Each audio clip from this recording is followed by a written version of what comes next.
There's troll lawyers right now who are using AI bots to scour websites that don't have privacy policies, signing up and downloading freebies, and then slapping them with a lawsuit saying you violated my privacy. Let's dive in here today. So when I started out as a creative many, many years ago, I was obsessed with making things. I'm guessing so were many of you. I was making photos, I was writing ads. I loved making things. The one thing I did not love making was contracts. And so my solution was similar to what every sane creative does, which is ignore the problem for a long, long time. I crossed my fingers and hoped, hey, just a handshake agreement that covers me, legally speaking, right? Eventually, I thought, okay, I should probably get a bit more professional, get some sort of contract together. And I cobbled together terms that I scraped together from friends, I found from strangers on the internet in totally random places. And the problem with that was that I had no idea if any of it would hold up in court. And worse than that, I was embarrassed to send these amateurish documents to my clients at this really important moment, right? It's right in the beginning of a new project or a new retainer. And it sets a weird tone if you're like sheepishly sending over a thing and kind of crossing your fingers they don't read it too carefully. Um, Now, many years later, I've met thousands of freelance creatives and studio principals in my work with Creative Pulse. And I know this is a really common approach, a really common issue. And thankfully, it's reasonably simple to solve. All right. So to help you with that, we've invited Jaime Bell, who is a business lawyer. She's an educator and founder of the Contracts Market, where she provides legal contract templates for freelancers and service providers of all types. Without further ado, let's give a warm welcome to Jaime. Thank you so much. Nice to see everybody here. It's a huge turnout, so I'm really excited to see that. Is it okay if I start sharing my screen and get to work here? Okay, perfect. Absolutely. Great. Share.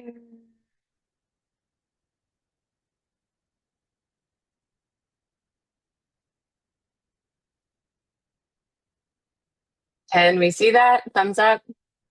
Okay, perfect. Great. So thank you again for the warm welcome. My name is Jaime Bell. I'm a business lawyer in British Columbia. I'm actually on Vancouver Island today. And my whole business is helping creatives feel way more comfortable with navigating the legal side of their business. So today we're going to do a contracts crash course. I've tailored it specifically to this group of creatives, and I'm really excited to dive into a few of definitely the three most important contracts that you need, no matter what kind of business you have in the creative space, that you're exchanging value with clients for your expertise. So we'll dive into that. And like Ami said, I'll answer a lot of the questions I think as we go through, and then there'll be time for Q&A at the end. So if something tweaks your brain, just write it down and we can come back to it at the end if there's time. And I will say this at the end, but my DMs are always open. So I want this, if you need more information after this, just get in touch with me. So because I am a lawyer, I have to give a disclaimer, and I am a lawyer, but I'm not your lawyer. So this workshop is for information and educational purposes only. Obviously, if you need specific legal advice, and I always recommend you seek out not just a lawyer, but a great lawyer who understands not only creative spaces and work, but also the online space if that's where you're operating. Not everybody understands the nuances of doing business online. So if you're interviewing lawyers, just make sure they check that box. So let's just dive in. And the fact that you're showing up today is saying a lot about how seriously you're taking your business. And before we get started, I just want to take a deep breath in, because legal can definitely be overwhelming. And at the end of this, I don't want you to feel like you need to have retained everything.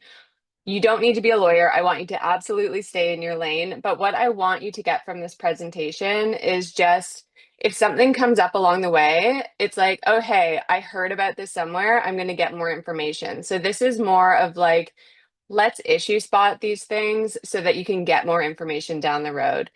The other thing I want to have this presentation do for you is if you currently have a contract with your for your clients, that is going to be the main focus of this workshop. So I'm hoping that this workshop can actually act as almost a checklist for you to go through your current contract if you have one and say, hey, I have this, or hey, I don't have this, and I need to make sure that I add that or get some more information around that. So let's just leave a lot of expectations at the door and just let's keep this light.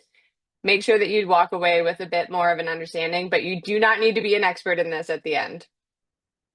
So all of the stuff that is fun to do about setting up a business, doing the actual work you provide to your clients, logos, branding, colors, all that stuff is really important. But the one of the most important things, arguably, is making sure that you actually have systems in your business to protect it. And I'm not just talking about legally protecting your business. We definitely want that, but it's about protecting the relationships that you are building with your clients too, because like Ami said at the beginning, it kind of leaves a weird taste in everybody's mouth when you like sheepishly slide a contract into someone's inbox that absolutely does not reflect the person or the business that your client's been interacting with. So we'll get a little bit more into what that should look like, but a good contract is doing a lot of things in your business, not just legally protecting it. We'll definitely get into those aspects, but it's kind of building that foundation of trust with your client from the get-go. So just right off the hop, why are we not just doing handshake deals? Because we need to make sure that when we're entering into a client relationship, that's the focus of today's workshop, we're getting everybody on the same page from the start. And for example, I am a lawyer who hires a lot of creatives in my business, social media managers, virtual assistants, bookkeepers, all the things. I have absolutely no clue what you do, to be honest. You're the expert, and I'm hiring you because I come into the relationship with an expectation of what I need, but I actually don't know if I'm hiring and getting from you what I think I'm getting. So your client contract is what is getting everybody on the same page from the start. A good contract, well, you just need one anyway, is to help solidify that relationship. So it's very clear that you are being hired and to provide services and you are actually in a relationship with someone legally. Again, a good contract set and managing expectations. What exactly is the value exchange here? A good contract is a reference point for the future. So when stuff goes sideways, I think somebody's mic's on, maybe Madhu. It's coming up on my side, sorry. Um, you need a reference point for when things don't go to according to plan. Payment, deliverables, timelines, and client expectations. We need to make sure that we have a reference point to come back to so that when things don't go the way you want it to, there's a starting point from what you agreed on. And again, coming back to that first point is like, it just shows that you're professional and you've actually considered the relationship and what you're trying to protect. And it just sets that expectation with your client from the start. So just generally, I think this is a good place to start with like what your contract should be. Definitely should be a relationship of what you've talked about. Like if you've had a client discovery call or you've sent a proposal, your client contract should actually reflect what the expectation is. It should definitely be an extension of your brand. Like if you are a pretty casual business person and all of a sudden you send over this contract to your client that you need a degree in Shakespearean literature to understand, there's going to be a huge disconnect between you and your client as to what their expectation is of working with you. So I really believe that your contract should be integrated into your systems. Like for instance, I use Dubsado for my law firm. They onboard through Dubsado when they book a client call with me. They get a contract through Dubsado to sign with me when they're hiring me as their lawyer. It's all just a really easy integration. And the language that I use in my client contract is really reflective of the kind of language I actually used on the discovery call. So things like, hey, if you don't pay, I actually use that kind of language in my law firm retainer, and we like to see that in the legal industry. Judges are actually siding on the side of language should be inclusive and language should be in what we legally refer to as plain English, not legalese. So that's something to think about. If you get a contract from a bigger client and they want you to sign their contract, if you don't understand it, there's a problem there. You need to understand it. So make sure that your clients can understand what you're sending them to. I really believe a contract should be fair.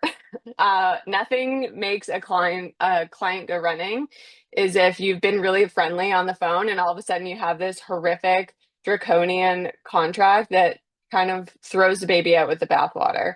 I believe that a good contract really protects your business, of course, but also gives some expectations that the client's not going to be bulldozed as well by you if you don't live up to your obligations. And just one of the things that I like to see is like an organized, consistent contract. If you're using definitions, make sure they're consistent. This often comes up when you've been like cutting and pasting from someone else's contract. The term retainer is actually called deposit somewhere else, and like it's just inconsistent. So if you've done that, which there's no shame or judgment, you do what you can. Just make sure that your defined terms are consistent. And then your contract shouldn't be an afterthought. They shouldn't be like, oh shit, I haven't got one together yet, like send them over something.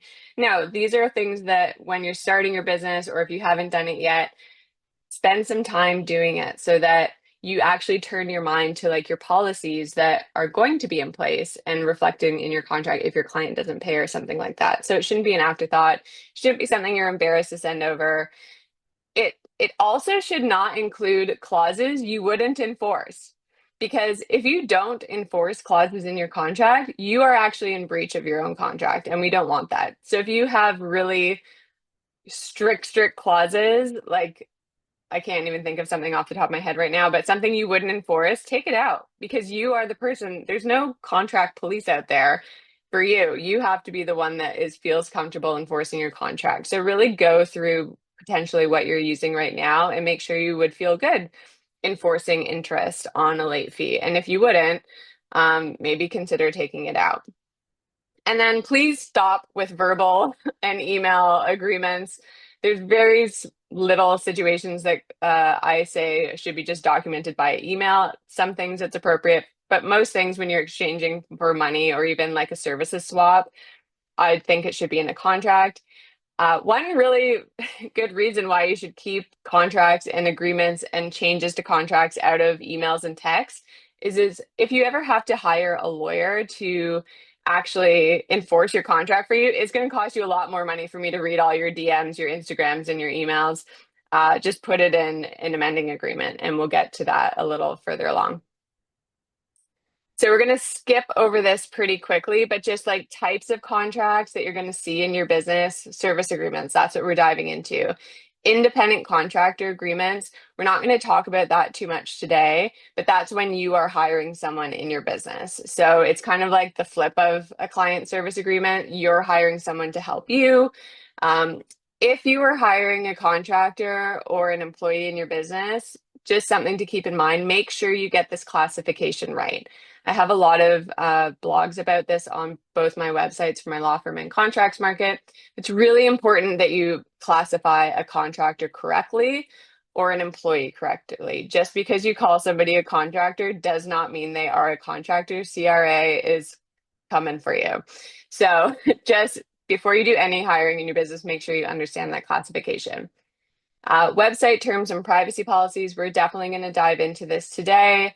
Not for too long, but just as something to tweak your mind to. And then one that I wanted to highlight here, just to turn your mind to, we won't dive into it too much today, are collaboration agreements, because this happens a lot with creatives where, you want to create a service, maybe it's an online course or something with another service provider. You're not exactly coming together as a partnership. Like you're not forming a full separate business together, but you're bringing together your expertise for a project or something like that.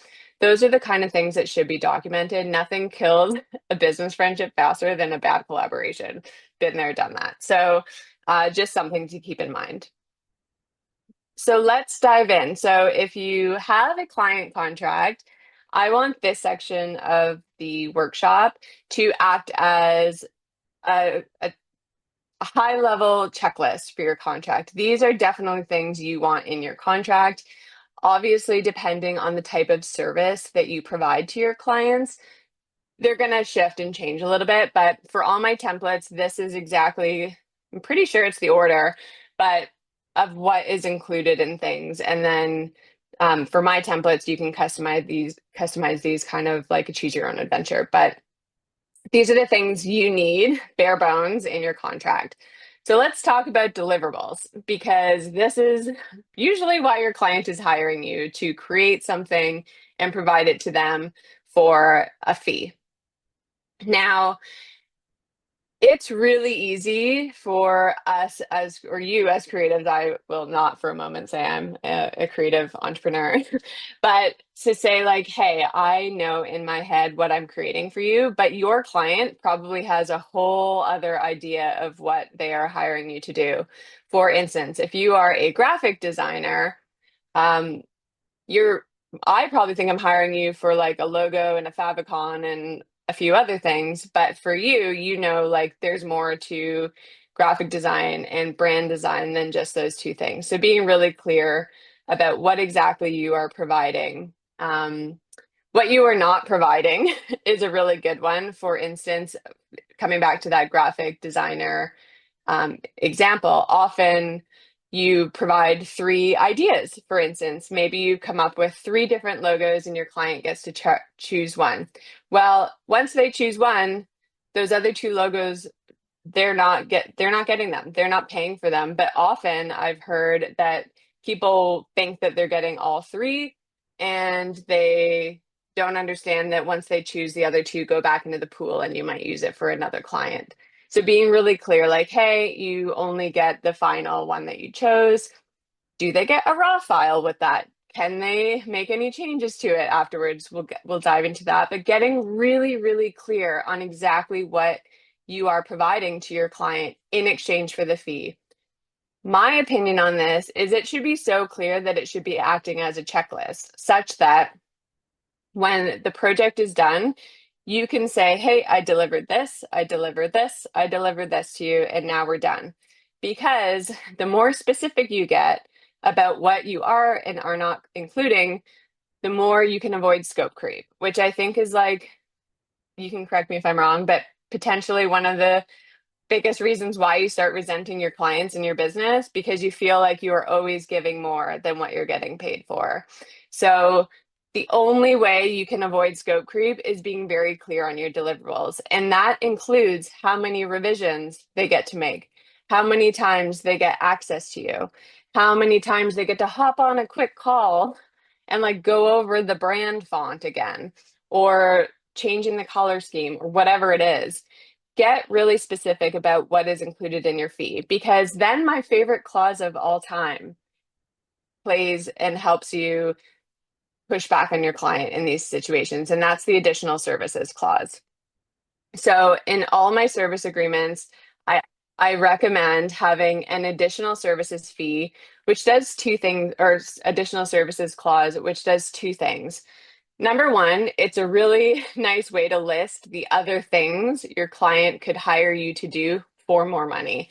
So, hey, I don't know, like if you're doing a website or something like that, like another page, like, hey, as featured on banner or something on a website that they didn't think about, wasn't included in the first round of services, but it's just an add-on down the road. So it not only are you marketing to your hottest client, which is someone who's really happy with the work that you've already done and might not have even known that you provide social media templates or something like that as part of an add-on service, but it also gives you a really nice way of saying, hey, this was actually listed as an additional service and it's not included in the original deliverables, but you can add it on for a fee. It gives you that response right away because it's already in your client contract. And some people push back on this with me, but I often say, like, even if you do flat fee project-based services, throw in an hourly rate. Like maybe your hourly rate's 175 or 120, whatever it is. Say, then you know there's a baseline from which you can start negotiating these things from. So like, hey, I just need one more round of revisions because my dream, my vision has changed a little bit. Okay, no problem. Another hour of my time, as in the contracts, 175. You happy with that? I'll just add it to your invoice. Then you're not like surprising them with an additional fee. It's already baked in there. You might not ever even rely on it because they might come back to you and say, hey, I need this. And you're like, yep, no problem. It's going to be, again, another flat fee amount, but you just have that hourly rate in there as an additional services hourly rate so that you're not surprising your client. So I love that that clause. It's one I don't usually find in like generic templates, but I think it really gives you the opportunity to market to your hot client who loves your work already and really protects your time. So cancellation and rescheduling, this often happens, especially right now. We're going into like a bit of an, well, a bit crazy economic times, let's call it. Cancellation and rescheduling, often the marketing budget or the budget for these kind of things is cut first. So what happens to any retainer that's collected? I'm a big fan of if people are hiring you and blocking off time in your calendar for a project, their retainer is non-refundable. You have probably turned down clients if you have taken on a project and blocked off time in your calendar. So if you are booking, say 6 months in advance or even 3 months in advance, I'm a big fan of collecting a retainer up front and having a drip timeline in terms of what's refundable or not. Judges don't like to see, we see this in the wedding industry a lot, 60% retainer 3 years in advance for a wedding photographer. Judges don't like to hold up those kind of clauses. What they like to say is, hey, you booked a year out. Okay, we collected 50% a year up. If you cancel 6 months ahead of time, maybe we keep 30% and refund you 20%. But the closer we get to the date, the more retainer we hold. So that obviously changes based on your business. But if you're booking like a month ahead, I say select that retainer and it's non-refundable because the odds of you booking another client within 3 weeks or 2 weeks of their start date is probably less likely. And I think a judge would be more willing to say, you know what, you booked their time in their calendar. They held a spot for you, you canceled, so you lose your retainer. Um, I'm a big fan, and it's in a lot of my templates, depending on what the industry is, but hold periods. So often we find out, the client wants to put a project on hold. There could be a really legitimate reason for that. Clients aren't always just being jerked. There's actually reasons why these things happen. But you can, if it's based on a timeline project, you can say, yeah, I can put your project on hold.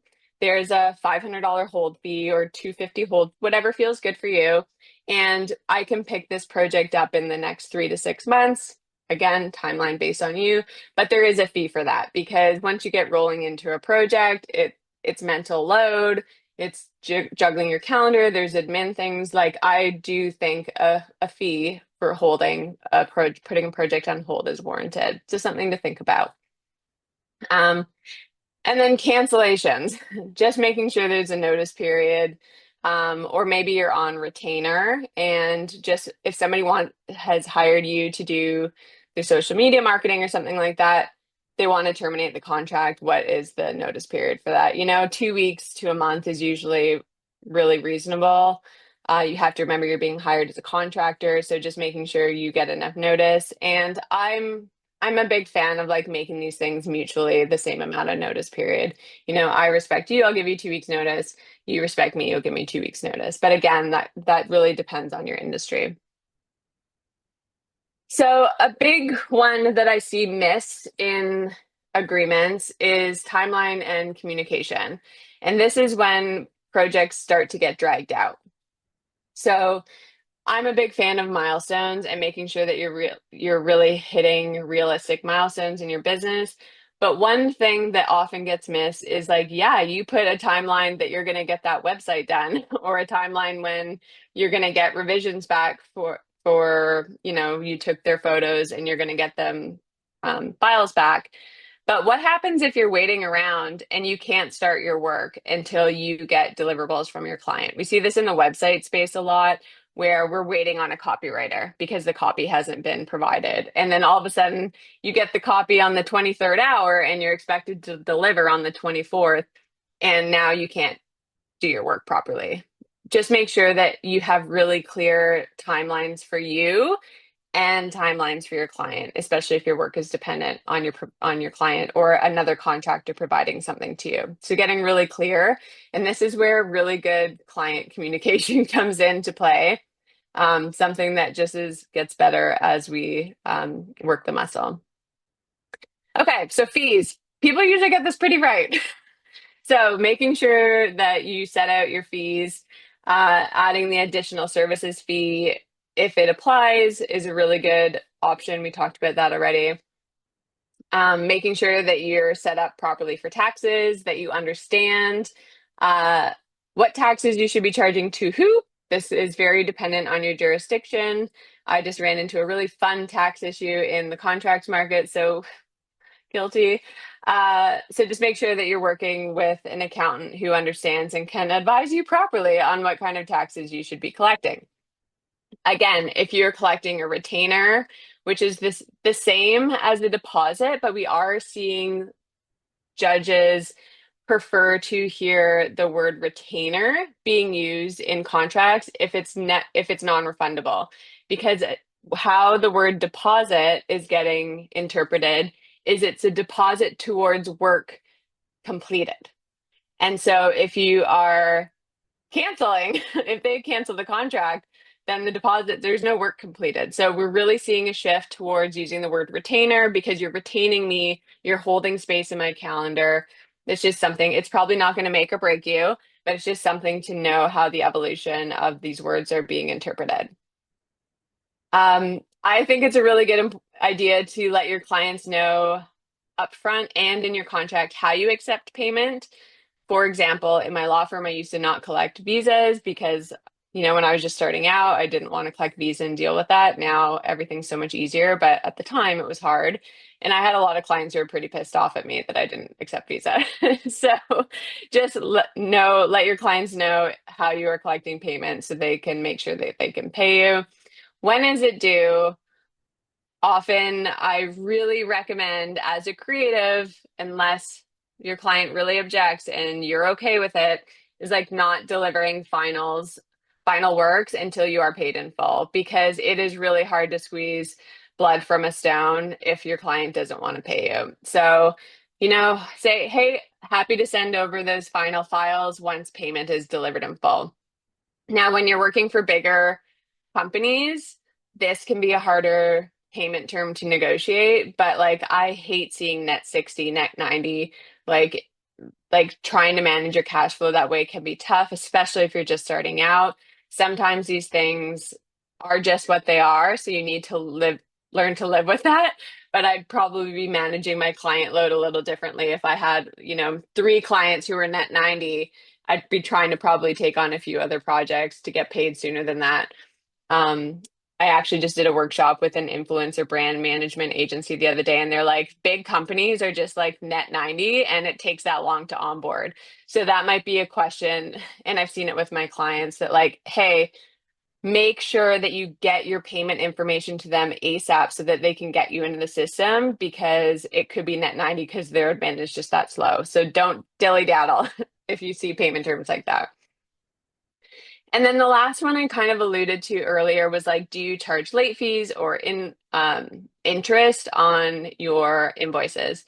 Now, this can be a big pain in the butt to actually calculate. The reason why I often recommend it, maybe not so much with your smaller clients, but with your bigger clients, like if you have like a $25,000 project or more, where if that client doesn't pay you, then you don't have an like interest penalty for that. If it ever goes to court, you can't retroactively charge interest. So if it takes you 5 years to get paid, that interest at 5% could be substantial. So you don't get to retroactively charge interest. So if you leave it out of your contract, just know you don't ever get it. It's not a big deal to a lot of people, but it's just something to know. Okay. Okay, this is a big one for creatives and it warrants a full different workshop, but we're going to dive into it right now. Copyright ownership. Your client absolutely assumes 1,000% of the time that they will own what you give them because they paid for it. In Canada, that is actually not how it works. We do not have what the US calls a work for hire regime, which automatically transfers copyright ownership to the person who paid for it. In Canada, you have to assign copyright in writing, which means in your client contracts, you have to be very, very clear what the expectation is and write it out. So often people who are hiring people for branding or website design, the expectation is that they own their logo at the end of the day. The expectation is they get to trademark their logo at the end of the day. So a full assignment of copyright ownership is very likely warranted in those situations. Um, Full assignment is one way of dealing with copyright ownership. Granting a license to use that work and retaining ownership is another way of dealing with ownership of deliverables, of the unique works that you've created. So, where I see a grant of license being more applicable, for instance, is in the wedding photographer space, for instance. A lot of wedding photographers will grant a license to use images created during a wedding for personal use only, which means that the wedding photographer retains ownership in the images and they can do with it what they like. It just restricts people who are just buying wedding photos for personal use from going to like weddingbells.com or the Knot or whatever and like selling the license to their photos and then cutting the photographer out. This is often it's just an example of why wedding photographers often only grant a license for personal use for wedding photos. Um, there's a really big gray area around branding photography. There was actually a case in Vancouver that I was working on. I call it a case. It was just me and my client, but um, she actually never got a license to use the branding photography photos that she paid to use for her marketing for commercial purposes. And it was just like, well, you're getting hired to take photos of me to use for my ads and my website and all these things, but she never got a commercial license. She didn't want to sell them, but she wanted to make money by using her branding photos. So there was a big guffaw about that. And it actually boiled down to the photographer had no idea what the license even meant. So that just means like make sure you understand your contracts. So there is a whole bunch of information.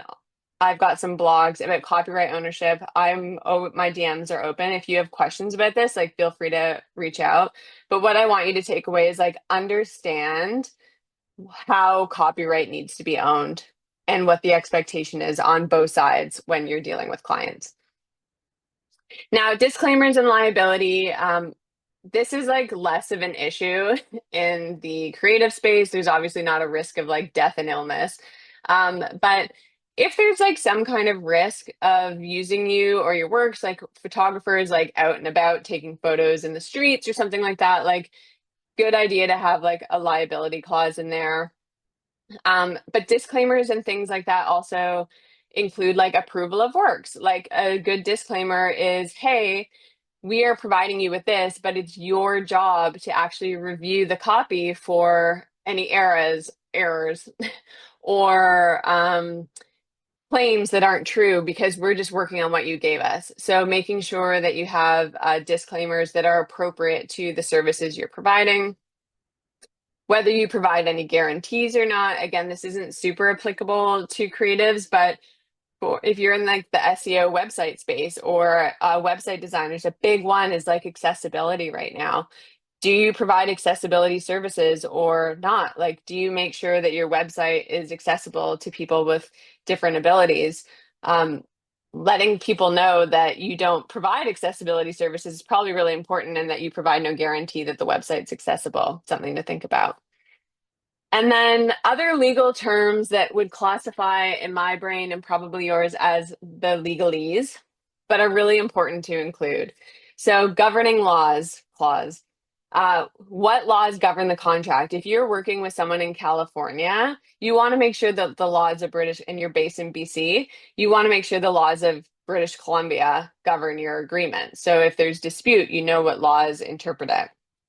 So just being really clear, I just did an Instagram reel about this, but like the fastest way I can tell you copied a contract from someone else, or your privacy policy, your website terms, is that the laws of California govern.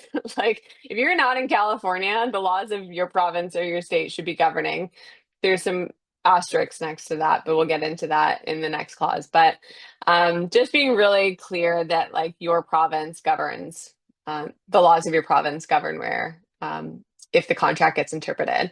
Dispute resolution.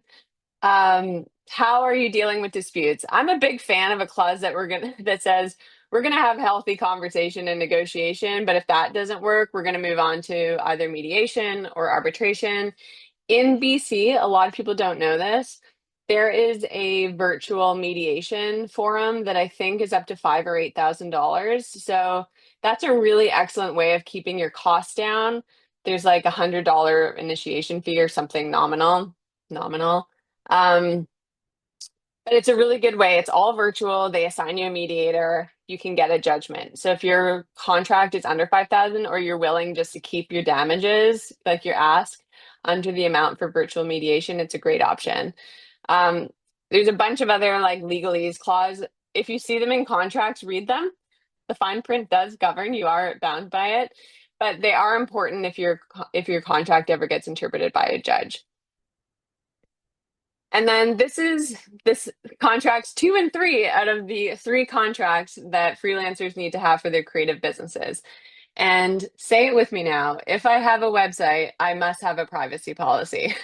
That is a legal requirement. So you have a duty now everywhere in the world, basically, that you need to tell people how you're collecting their data, why you're collecting their data, what you do with the data, where the data is stored, all these things. Every time you hit I accept to terms of use and privacy policy, you are signing an agreement with the host of that website. Now, this is like absolutely literally the most boring document you will ever read in your life. It took me months to draft my privacy policy templates because they're honestly that boring, but you need them. And I don't just say that because I sell them. I say that because there's troll lawyers in the US right now who are using AI bots to scour websites that don't have privacy policies, signing up and downloading freebies, and then slapping them with a lawsuit saying you violated my privacy. So, you know what happens? Then you get a lawyer's letter saying, we'll have this all go away if you just send my client $500. Lawyer gets half, client gets half, and it's the scam that's working like a miracle. So just low hanging fruit, use a privacy policy and make sure wherever you're getting it that you customize it to actually reflect the software that you're using and why you're collecting data, and make sure that it is hyperlinked a few different places around your website. Make sure you're using a click wrap acceptance on websites that's saying, I accept when you land on the website, the cookie policy and the privacy policy. These are all things that will protect your website. I know they suck from a design perspective. They're awful. I get it, but they're legally necessary. And then make sure that if you sell anything on your website, before they hit checkout, they accept your terms of use and your privacy policy. That is just like, you need to have that now. So I've got some blogs about privacy policies. They're just as boring to read as the privacy policies themselves, but it just gives you a high level overview of like how to make sure that you are protected. And then with the privacy policies, the website terms of use are how is your every time you click terms of use with a website, you're agreeing and signing a contract with the user or the owner of that website. So if you're selling anything on your website, or you have content or freebie or resources or anything like that, your website terms should set out, basic like refund policies, how people can and can't use your content. It should say you have a license to use it for your personal use only, and anything else is copyright infringement. At least that's something that you can, fight a copycat with down the road if they, steal your work. What else should be in there? Your chargebacks policy. Chargebacks are literally the worst. You don't want them. But having website terms of use that says has a chargebacks policy is at least something that you can provide to fight a chargeback if you ever have that happen to you. I can get into chargebacks in the Q&A if anybody has questions about that. They're the worst. Um, yeah, just basic terms. You can check out like my website terms of use on Contracts Market or any website terms of use. You've probably read them before checkout, before being like, what's the refund policy? Do I pay for returns? Like all those kind of things. But just something that makes sure that your website is at least a little bit protected and your payments, returns, payment policies, all that kind of stuff are set out in it. So just something that those are kind of the top three that will like, give you a baseline of protection in your business. Client service agreement, make sure that is dialed. That is your moneymaker. That is the thing that governs your day-to-day relationships with your clients. And then making sure your website terms are protected. And even if you're not collecting emails, even if you don't think you're collecting information from your users, if you have a website, you are. Because the moment someone lands on your website, they get cookies and tracking codes and all the little fun web things in the background that I don't know anything about. But data is being collected. So just something to understand. So on that note, I'm going to hand it over because I know we've consolidated a few questions and I'm hoping that that will spark a few more maybe. Awesome. Thank you so much. Jamie, why don't we add Jamie's contact information to the chat? I'm going to take over share here Sure. of the Yeah. screen here, and that way we can get into Q&A. Perfect. Actually, can you just turn off your, actually, I can do Here, it I on can my, do it. here, it's fine. Boom. All right, cool. So the way we're going to work this, as Jamie said, we've consolidated down all of your questions into some kind of master questions or some questions in the chat that have appeared as well. We'll try to address those as well. So to kick things off here, let's get into it.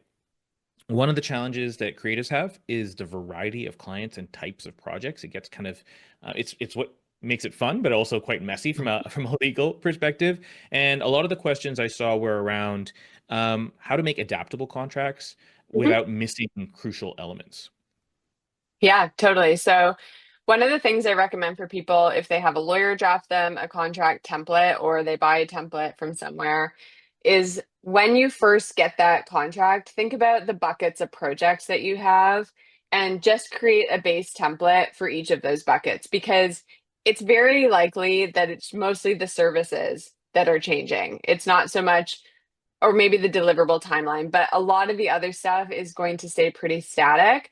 So if this sounds like you have a couple options. The first is if pretty much everything but the services and deliverables stays the same, maybe your fee changes or there's two milestones for payment or something like that. Instead of having the services section in your actual contract, you can say as per Schedule A. And then you can just attach your proposal as Schedule A or the list of services so that really you're just going in and switching the schedule that is attached to your contract. Does that make sense? Or if it's really got these buckets of services, like one's consulting, there's no deliverables. One is a project where you're doing deliverables. Make two separate contract templates out of the primary one that you've bought or hired someone to make for you, and then really tailor it down. So you still might have to make changes for every client, but the changes will be a bit more tailored per bucket of service. That Awesome. makes sense? That totally makes sense. I saw a Okay. question from Almira that I think we should address right away. Oh What God. online platform do you recommend for contracts? I'm going to guess as to what it is, but maybe we just need to talk about that really briefly. Jamie, why don't you tell the answer to that question? What's the question? What online platform do you recommend for contracts? Oh, I sell them. That's my Yeah, business. So the contract market, I'm going to plug that. So I'm a Canadian business lawyer based in BC, but if you are in the US by chance, I've hired a US law firm to review them as well. So there, it's a good starting point for sure. 100%. Okay, cool. Let's move to the next question. Um, so when you're working with small business, it's quite easy usually to kind of slide your own contract over the table. Larger Mhm. companies um, can insist on using their own contract. Yeah. What do you do in that case?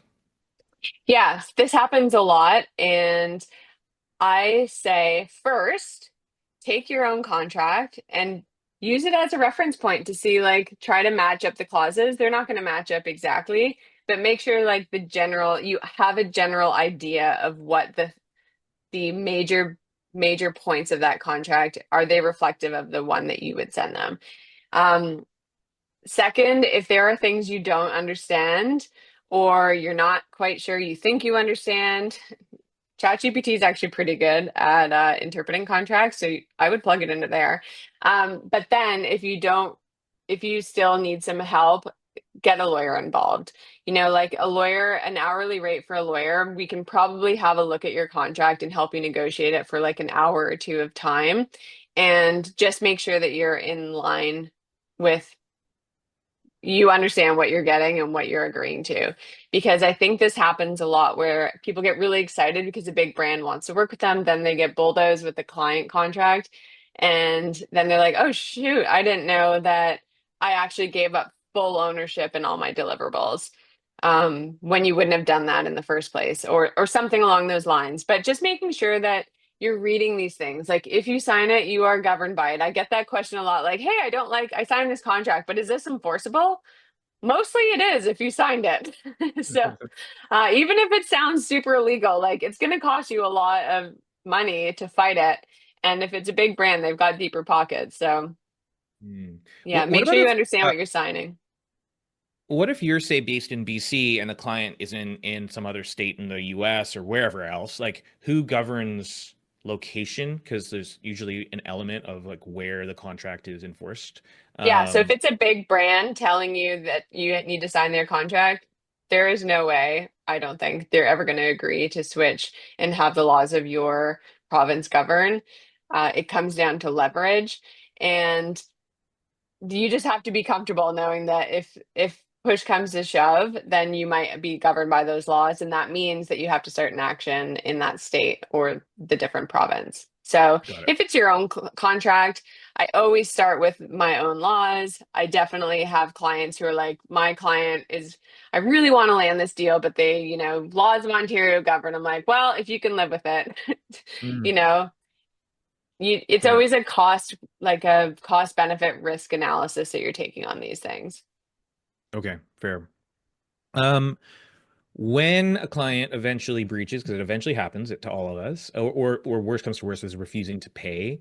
The question was around like what to do then, and I think if I'm reading between the lines, it's like how do I hold somebody accountable in a professional Mhm. manner without just like going all out, like a bulldog, or without Yeah. getting run over. Yeah, it's really interesting when people reach out to me as to represent them as their lawyer in a conflict, like a contract dispute. This is what this happens. My first question is usually, well, like, when did you show them that this was a problem? And I think that we have to get better as business owners to keep people on track and remind people of the contracts that they signed. And there's gentle ways of doing that. I have, for instance, if someone hasn't paid me, like I don't start working on the next milestone until I'm paid. Like I'm Mm, always very surprised, but I shouldn't be because a lot of us are people pleasers in the service-based industries that like someone tells me that they need something done and turn around really quickly, but it comes time to pay and they don't pay me. But I keep delivering because I want to do a good job and I know they have a deadline. Well, mama's got to eat too. So mm, I'm a big fan of like milestone deliverables. So pay me before I start working on the next milestone. Um, Being on it with client communication. Do not let things get too far down the road because it's really hard to enforce your contract when you haven't been enforcing it the whole way. So if mm. someone just keeps breaching term after term, and this just comes down to like even when we're talking about that clause, like timeline for deliverables.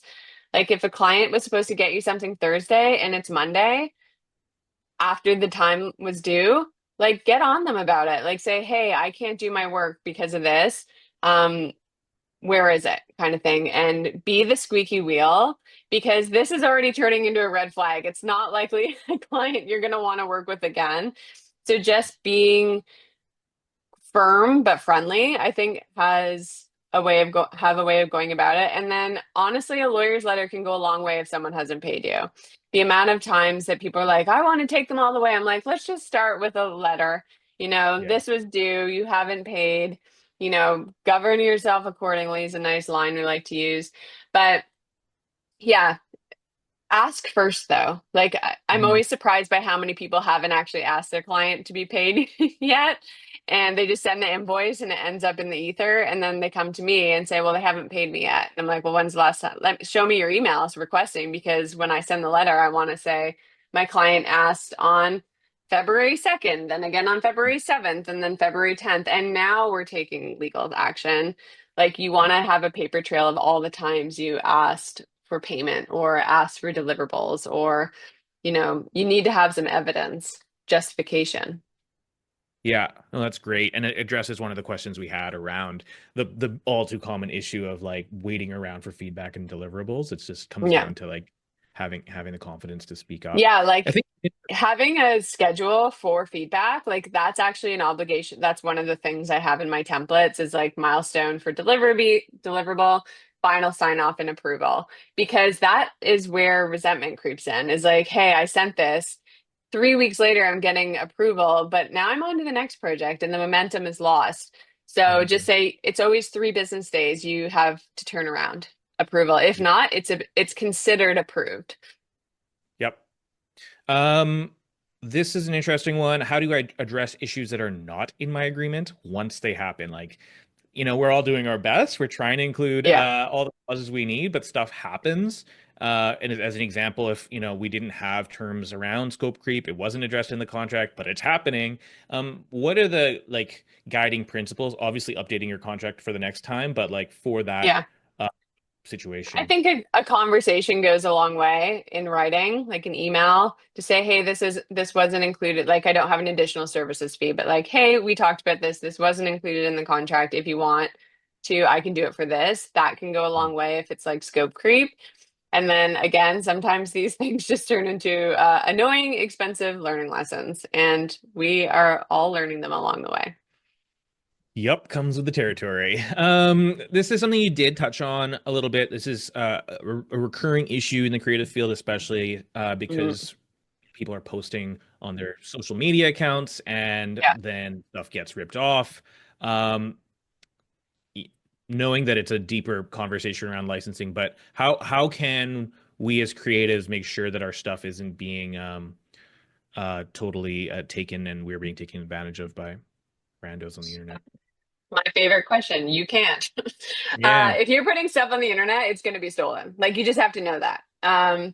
I have a blog post about it's um, there is a mechanism you can deal with this stuff. It's called a DMCA takedown letter or a notice and notice takedown letter, which actually bypasses the person who's stolen from you, and you can actually send a letter in the certain format to the host of a website. So if you find like your graphic or you created a cute graphic and somebody's selling it on a drop shipping store on for t-shirts, you can actually send a DMCA takedown notice. There's some research you need to do, and actually bypass the user, the stealer, the thief, and send it right to their website host. I created a whole bundle around this. It's called the Copyright Enforcement Bundle on my website, and it gives you all the templates and the step-by-step process to follow. Reaching out to the creator, that didn't work. Do this. That didn't work. Okay, website takedown notice. So just depending on the severity of it, you can kind of choose your own adventure as to how you want to deal with it. That being said, I am a digital product creator and people steal my shit all the time. Hmm. So it's just something you have to honestly like decide to pick what battle. I just had somebody reach out to me and let them know that they noticed that they stole their full contract and like all their website terms and posted on their website and didn't even bother changing their company name. That's how they found out. And I was like, you know what, I could probably send her an invoice, but it's not a fight I want to have because it's in my terms. If I find out you stole, I'll send you an invoice. And you just kind of have to pick your battles, unfortunately. And one of the things that I've really learned being in the online space now and working for content creators in the online space is like Mhm. your community will let you know if Right. someone has stolen your stuff because often when people are buying from you, they have a problem they're looking to solve. And they're probably going to buy the same solution from one of your competitors. It's just how it rolls. And that's three of the big copyright infringement cases that I've had come to my office was actually somebody bought the same product from a different competitor creative and then they got it and we're like comparing it. We're like, this is apples and apples. So they reached out to my clients and they're like, and then that's how we found out because there's no internet police out there policing these Mhm. things. I mean, I know there's software you can buy that's like if you're a photographer and someone reposts your image, it's quite expensive. And, again, it comes down to like where do you want to spend your energy? But yeah, I hate that Yep. question because I really wish I had like this is all you need to do, but it just doesn't work that way. Yeah, fair enough.